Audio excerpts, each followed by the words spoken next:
Binigyan din po ni Vice President Sara Duterte na may mga paraan para matulungan ang mga Pilipinong na stranded sa Middle East sa kabila po ng tensyon sa rehiyon. Ito matapos sabihin ni Pangulong Ferdinand Marcos Jr. na nakatigil sa ngayon ang repatriation efforts dahil sa pagsasara ng airspace sa ilang bahagi ng rehiyon.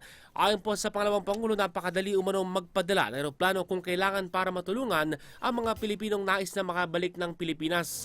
Ibinahagi rin po ng pangalawang Pangulo na nakausap niya ang isang Pilipinong nasa Dubai na nakauwi na sa Pilipinas sa kabila po ng patuloy na tensyon sa Middle East.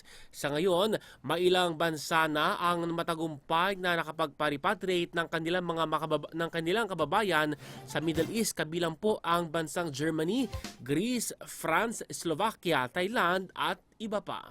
Hindi ganyan kahirap magpadala ng eroplano kung saan mo gusto kumuha or mag-rescue ng tao.